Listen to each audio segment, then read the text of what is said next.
What's up guys, Syiler here, and today I wanted to talk about the survival / battle royale genre that has been exploding of recent. It's been picking up pace for quite some time with games like Arma 2 mods, H1Z1, the Culling, Ark. Like, those games have really helped to build up the genre, but of recent the biggest one, PlayerUnknown Battlegrounds, has just made it explode. The game has sold millions of copies within just a few months, and it's not even hit consoles yet. So once that does, I don't even know where the genre's gonna go. And companies are seeing this and being like, there's some money in this genre, let's get involved. And most of them do it quite badly. There's a lot of these smaller ones that pop into the scene, and you don't hear of them just because they're not very good. But one of them, it's recently started on alpha, and it's called SoS The Ultimate Escape.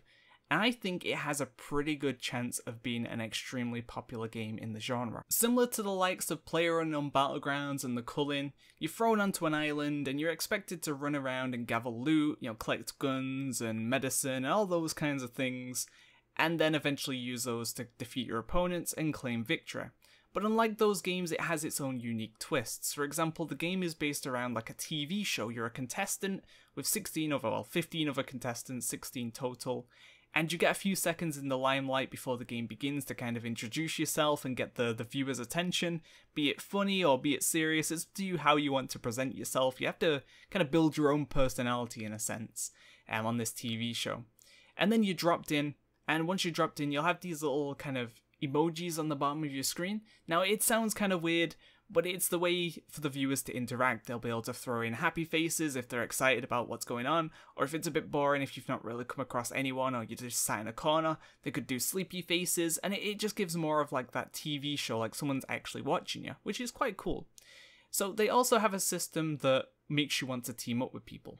Unlike PlayerUnknown Battlegrounds or the Culling, where it's basically every man for themselves, and there's only one winner, in the SOS, they want you to team up with people. And there's a few reasons for that, and they've kind of developed a system to help teaming up. First of all, you have a radio. The radio will have various different channels, which you could use to jump into a channel and be like, hey, join me, we'll be the best team ever. Or you could use it to get your team on a specific channel. Be like, okay, let's go on channel 12, and that'll be our line for communication. Other people could eavesdrop on your channel. That's added to the risk of it, but it adds for that kind of tactical play, and it makes it a little bit more interesting.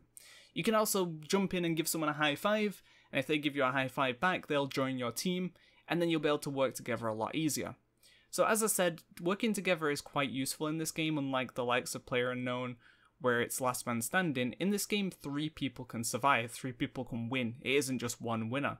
So you could team up with 3 people, you could even team up with 5, but if you start teaming up with more than 3, then you're going to run into that issue of eventually one of them is going to have to be killed or left, or they might betray you. That could still be a possibility too. You could be in a team of 4 people, and one of them is thinking, okay, whenever I get the chance, whenever we get a relic, I'm just going to kill them all, and then take the relic and win the game. So the way you win, as I just mentioned, is by claiming a relic.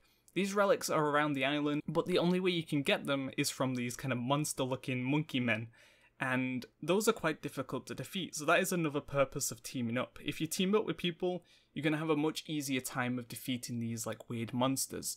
And they're all around the island. There's some like lesser ones that aren't as strong, and then there's these bigger ones that are going to carry the relic that you need to defeat. So working it together is definitely going to help that, but you've also got to keep in mind that if you do claim a relic, you're going to need 2 more before all of your team of 3, assuming you're working as a team of 3, can escape. So there's always that kind of thing in the back of your mind as well. Are these people going to betray me? Who should carry the relic? And it adds more levels of excitement and depth to the game. It's quite exciting, especially from a viewer point of view, because you're not too sure who's going to do what. In a lot of these games where you're just simply shooting people, I don't find it as fun. I really like the idea of people kind of communicating and using voice and working together, and then that kind of chance of betrayal. Very similar to DayZ. And I used to play a lot of DayZ, and having people just randomly betray you to get your gun or get something cool that you've just got, or working together with you, that someone random that you've never met in your life, it was just a great time, a really great experience. So that's one thing I really like about the team system in this game. In terms of the monsters, the monkey men looking guys, they'll attack you, they'll chase you down, they're kind of difficult to defeat, especially if you don't really have any weaponry, and they can also infect you, and if you're infected, you'll need to either gather these mushrooms, which you can eat to reduce the infection, but it won't get rid of it completely, and eventually you'll have to find an antidote. If you don't, you're going to turn into kind of like an an enraged monkey kind of thing yourself, or like a hybrid, and you're going to start attacking anyone nearby. So you'll have to keep control of the infection too. It's not guaranteed you'll get infected from being attacked, but there is a chance of being infected. So that is the game in a nutshell, and I think they've done some aspects really cool. You'll have 30 minutes total to get around the island and collect the relics. When you do have a relic, or 3, or how many you need for your party to escape, then you'll need a flare gun. You'll call in the flare, and that'll bring in a helicopter, and then you'll be able to escape. But then there's still that final act of betrayal, or even opportunity. You could be a player or a team that basically looks to take down another team when they capture relics.